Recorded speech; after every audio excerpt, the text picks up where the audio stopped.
Hello everyone, back here at Paula's Picks. This day we are going to be talking about the Veterans Home in Scarborough, and we have 3 people from there who are going to talk with me and maybe answer some of your questions you have in your head about this, and you can also see the credits where you can call them and use the website if you have a computer. So I will introduce you to them now, and the first one is? My name's Dan Heselton. I'm a physical therapist, and I'm the rehab manager at Maine Veterans Home. Mm-hmm. And I'm Ryan Francis. I'm a therapeutic recreational specialist, and I'm also the activity supervisor at the Veterans Home. And I'm Bonnie Stewart. I'm an admission coordinator at the Maine Veterans Home. And you're also an RN? Correct. Yes. Do you use your RN for? Yes. You do? Yeah. Yeah. And assessing people as they, if they're interested in coming in. Right. Mm-hmm. So do you have to set up an appointment, or can you just walk in? People can walk in and gather information. Yeah. Yeah. So I'm going to ask you, Bonnie, about people who are married to someone who's a veteran, and if they're in the home and they pass, are there any possibilities of their spouses getting in to the facility? They are eligible to come to the Maine Veterans Home. The wait is a little bit longer because our policy does read that if someone is a veteran, they would have priority over a spouse of a veteran. So the waiting list is just a little bit longer for spouses. So about how many would you say are in there that? Right now, I think we only have probably a half dozen spouses, maybe a little bit more in the whole home. And how about their needs? They must have specific needs when they come and visit and talk to you. So what kind of needs do you usually see? You know, like, do you see people who are having difficulty walking, or people who are depressed, or? There's a number of different needs. Yeah, that's where the 2 of you come in, probably, because. Yeah, everybody But has definitely those are different. 2 areas where you might see that need present itself. Somebody who is at home having difficulty walking, or maybe depression might be one thing that is showing itself, and that can contribute to another area of decline, and so that definitely could be reasons.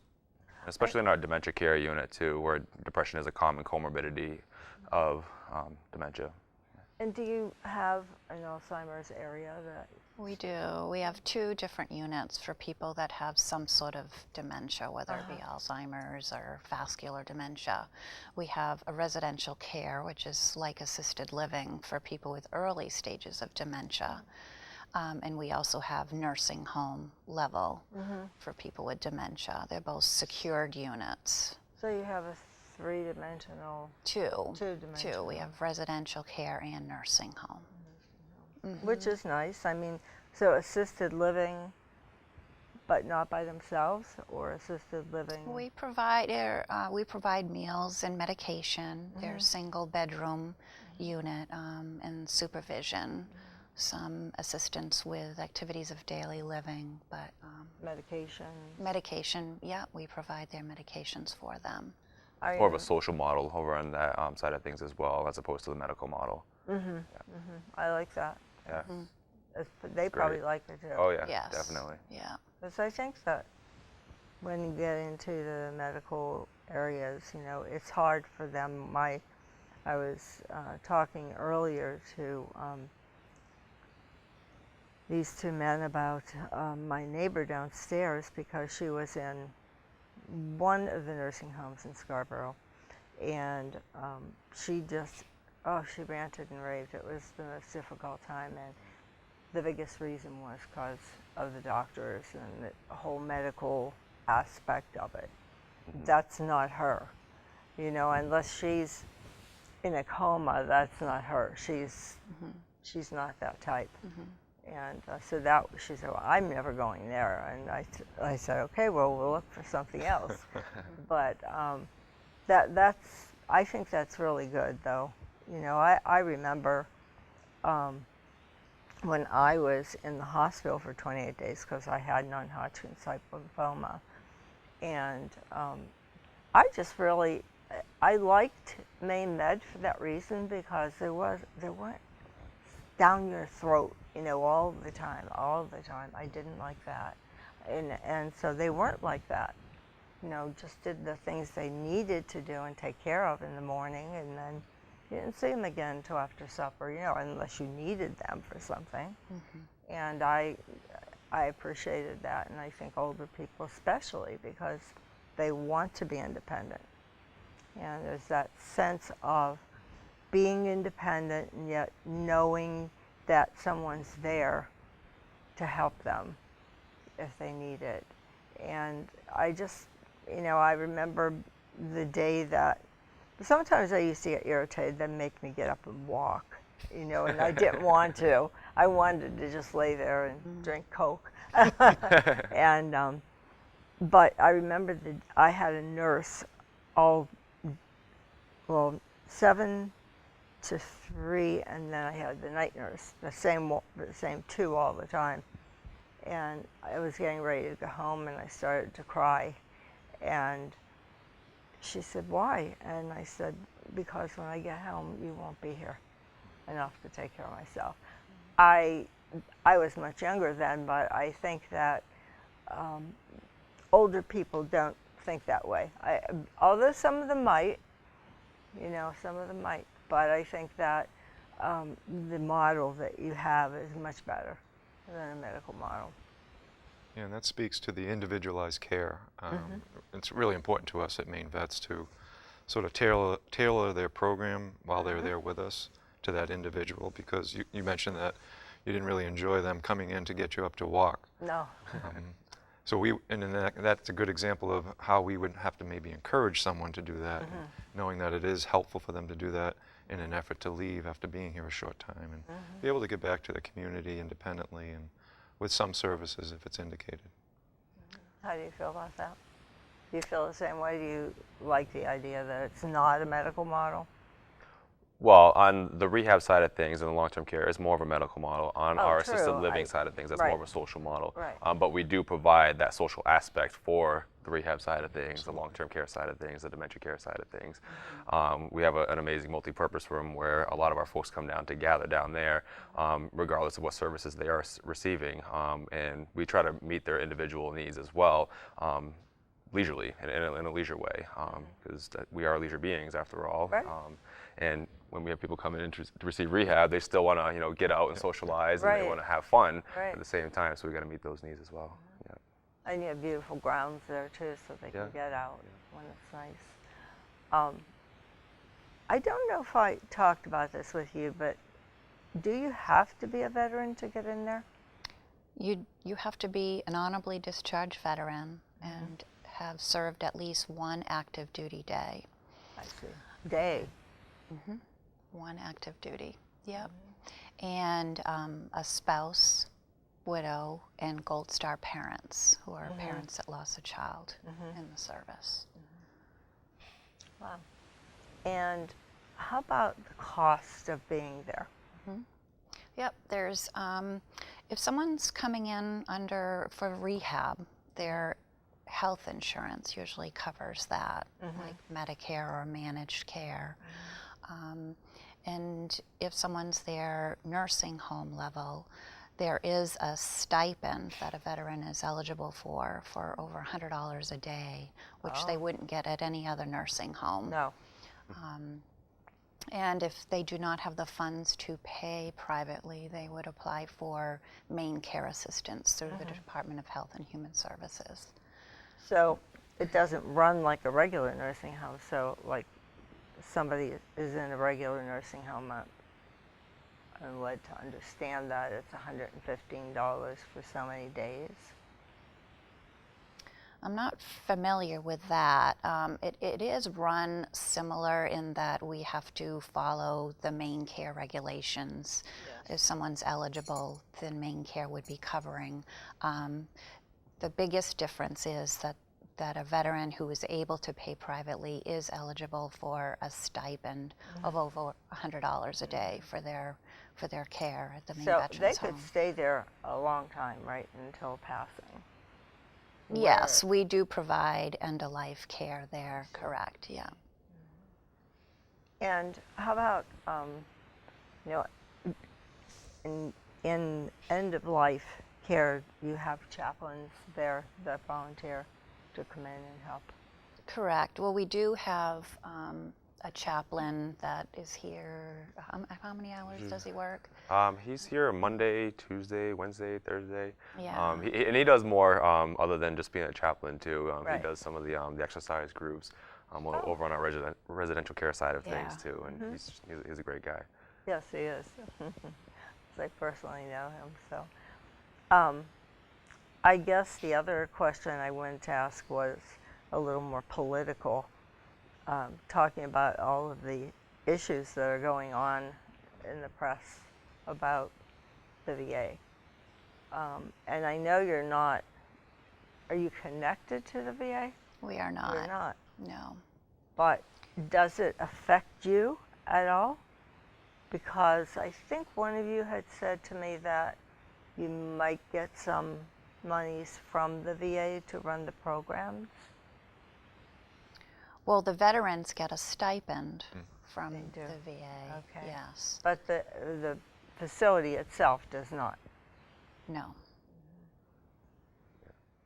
And how do you address what's happening to the veterans that are in there? I mean, that they must have a lot of questions, or they must want to talk about it. They do, and an example would be 2 days ago, a group of folks came to our facility for a tour, and they were eager to see what it was that we had to offer in anticipation that maybe someday they might have to come, whether it be for long-term placement or short-term rehab. And almost immediately, one of the first questions that they asked was, what about this situation going on with the VA right now? How does that affect you? Are you connected to that? So it took my efforts from me to kind of try to explain to them that we're really not part of that, so to speak, and that that what we're trying to do there is provide great care, and then we continue to do that in caring for veterans. So once I had an opportunity to spend just a couple minutes explaining that, it was apparent to me that they felt a little more at ease, I guess, might be how I could put it. And I think in both of your situations, you know, people probably feel free to talk about and discuss some of those things, and perhaps even in groups that you hold.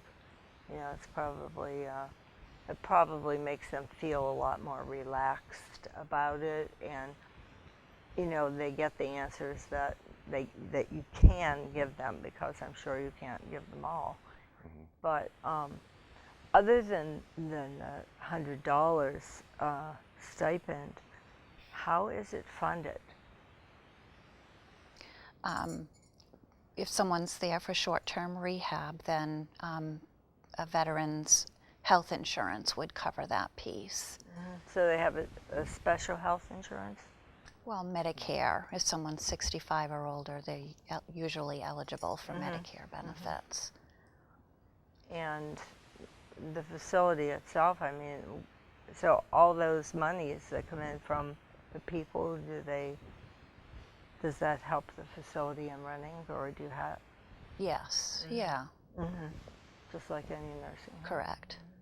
And then we have also the managed care contracts. Some folks come to us with a variety of managed care contracts that will spend time in our facility. Could be 8 days, could be 14 days, short-term rehab with the expectation that they're going to return home.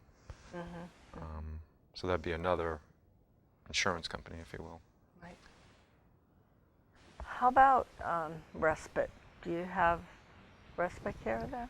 We are occasionally able to provide respite care.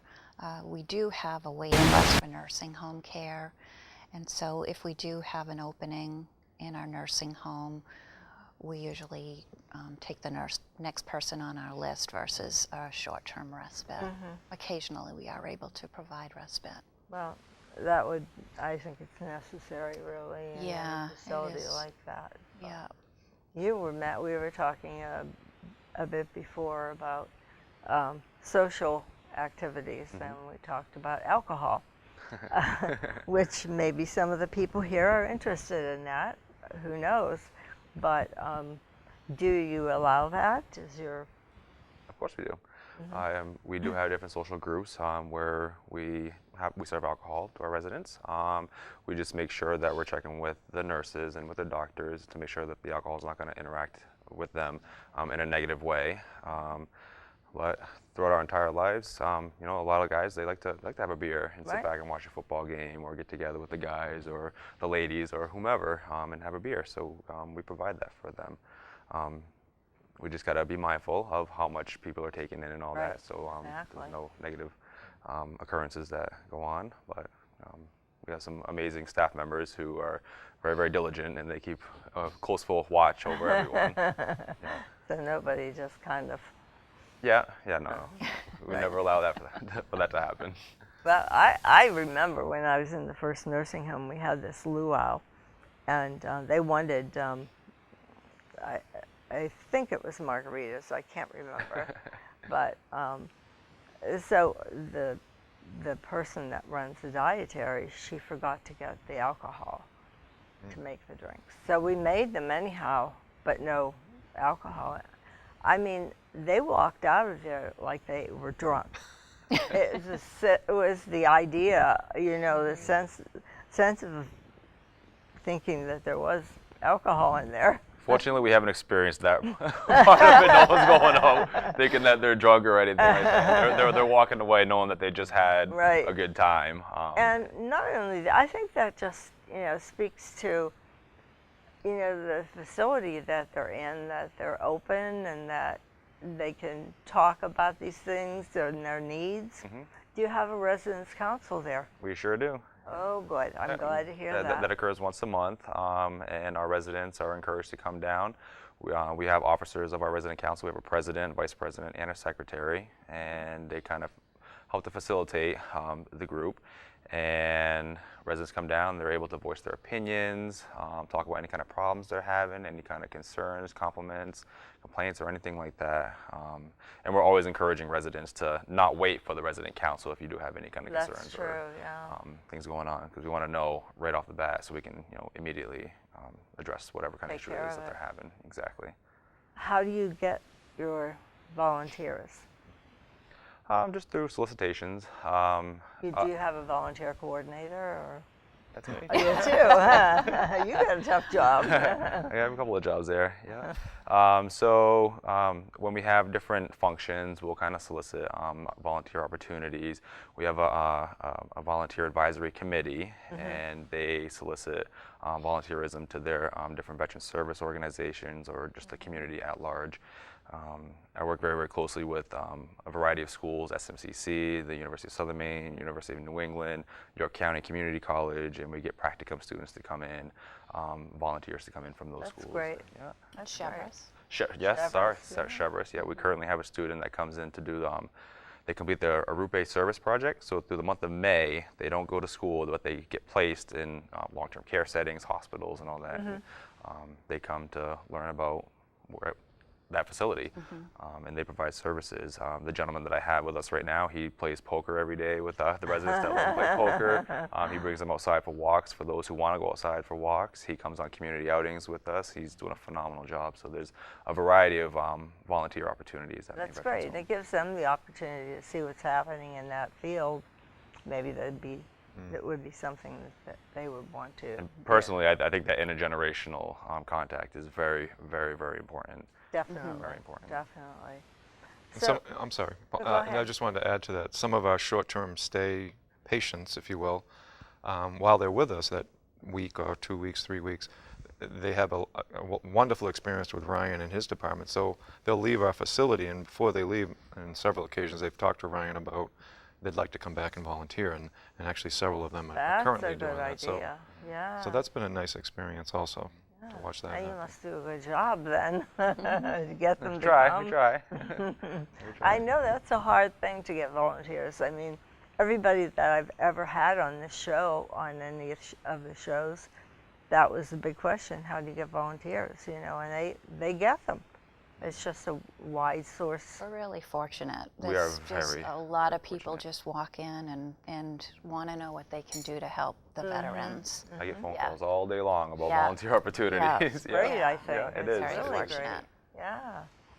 Yeah. And I think that that whole thing about people leaving from short term and then asking him about volunteering, that's a good connection. It's wonderful to watch it happen, Yeah. and to see them come back, from the community and spend time with us again. Yeah. It's great for that person and for the residents too, because they develop that bond and those relationships with That's the right. resident. That's And right. they're there, and then they all of a sudden leave, and then they don't have that connection anymore. So they want to come back and maintain that connection and those Yeah. relationships that they made. I think that's great. It is great. It's It is. It's a humbling thing to see. Yeah. That's right. And as you get older, you know, like the people, what is like the general population age that stays there ongoing? Our long-term care residents, the ones that are living there, are probably more Korean, World War II, so 80s, 90s. We do have some short-term people that come in at a younger age and return to the community, but typically our average age would probably be in their 80s. Which is, you know, good for them because they can, like you said, play poker or, you know, have a beer or whatever. I mean, it would be good for them. In your Alzheimer's unit, because I am very interested in that. My mother-in-law, my ex-mother-in-law, she died, and they didn't have an Alzheimer's unit. They just put her in a hospital, which was sad. And she was in there for quite a while, and there was nothing offered. You know, she just got to the point where she didn't speak. Yeah, And it's a sad disease. It is a sad disease, but I think that it can be, you can stimulate these people, Absolutely. you know, rather than let them just sit there. And I know they can be aggressive or something, but I mean, there are ways to learn to deal with that. Sorry. No. One great intervention for those folks who have that expressive aphasia, music. Music is absolutely phenomenal for some of those folks. I've worked with several individuals who were unable to verbalize anything, but when you play a song that they recognize, they're able to sing that song verbatim. And those are those priceless moments that, you know, and that's a big reason why I do what I do, is to see those little moments occur. Right. And it's a non-pharmacological approach too, which is awesome because we're trying to move away from, you know, administering a lot of meds for those folks who don't really need them. Yeah, how do you decide that? I mean, do the doctors look at that, or nurses, or how does that work? I mean, you say non-medical, and that's, you know, I can see where so many of the older people in nursing homes are over-medicated. And I can see that if they were pre-Alzheimer's or dementia type, that limiting the medication does make a big difference. And there's so many different non-pharmacological, it's a hard word to say, interventions that you can provide that target anxiety, depression, fatigue, sadness, and all that stuff. Right. And it just takes that, you know, evidence-based research to implement those. Do you better ever understand those have interventions. people that come in and do programs for you, like artists or musicians? I mean, people that really work in the community that do this, you know, work with clay or whatever. I wondered, you know, if you had that and if it We do a helped. variety of art groups ourselves as staff members. We did have a couple of individuals who were coming in to do watercoloring with the folks on our residential care side. We were in collaboration with the Scarborough Community Services Group, and they had an individual who was interested in coming in to do an art group for our residents, and it's a painting group. We haven't really finalized that yet, but we're working that out right now. Musicians, we have a variety of musicians that come in and that want to come in. They're definitely constantly giving me a phone call to see if there's any openings to come in to perform for us. And there's a good amount of them that do it for free too. Oh, sure. They come in, they volunteer their time because of the population, because they're Right. veterans, and they want to give back to those veterans. And that's good, especially now. You know, we need that. What could you tell the audience about how to come to your facility, or how to get into your facility, or look around, that kind of thing? You know, how would they go about this? Because I'm sure there are many of them that are thinking about that, or their families are thinking about it, and that's the line that has to be crossed. And it's difficult if families encourage, or not, that most families don't encourage. They want to say, well, you know, you've got to go in. And how does that all work for people out there that might be interested? Sure, yep. I would say come to the facility, and we'd be glad to talk with them, or give us a call, and we'd be glad to send them some literature. We do have a website. Literature is good. Yes, yeah. Yeah, any way that works for them. Unfortunately, we have that website too. That's a great place to start as well. Because a lot of people, especially in that sandwich generation, they're very busy. They're trying to take care of their older loved one, and then their younger ones too. And they got to That's work. right. They have so much they got to do. And we have our smartphones. We can pull those out and integrate onto the website, learn a little So bit. many older people have smartphones Yeah, now, Yes, and yeah. computers and iPhones or iPads, and I think it's amazing when we see some of our residents pull out their smartphone. And they're I know, really. That's awesome. Well, is there anything more that you would like to contribute or say before we sign off? Well, I think I would just say, in regards to knowing more about the facility, that I would encourage folks to stop in anytime they can, either through an appointment or just come in off the street. You know, we talked about technology and being able to go on a website, and that's very valuable, and I would recommend it also. But when I have an opportunity to do a tour, for example, it's always so rewarding to walk someone through the facility, talk about what it is we have to offer, and give them an opportunity to see the facility. So once I'm able to do that and talk about the programming that we do have, depending on what the need is, it's very rewarding to watch that person take that information, have something tangible that they've been on Right. site, so to speak. So I would encourage folks to do that if they can. That's, for me, that's been important. It's an amazing place. It really, really is. The experiences that I've had being there, hearing the stories of our veterans, No, that would be you a can't big hear one. those stories anywhere else. Yeah. You know, I mean, No. you may have some family members that have some of those similar stories, but there's a whole plethora of people who have those stories, and those stories are absolutely amazing to hear. And the relationships that you develop with the people that live there, it's priceless. It really, really is. It's a one-of-a-kind opportunity, and I'm very, very happy to be an employee at Maine Veterans Home. I feel very fortunate to be working for the Maine veterans. Just quickly, do you have a lot of World War II veterans there? Is that mainly your population? Or? I think right now, yes. Yeah. I always, when all this stuff was going on this weekend, and had all the shows on, and Channel 10 showed the yearly veterans thing, I keep watching every time something's on TV, because my uncle died in the Battle of the Bulge in Normandy. And when he died, the day he died, I was born.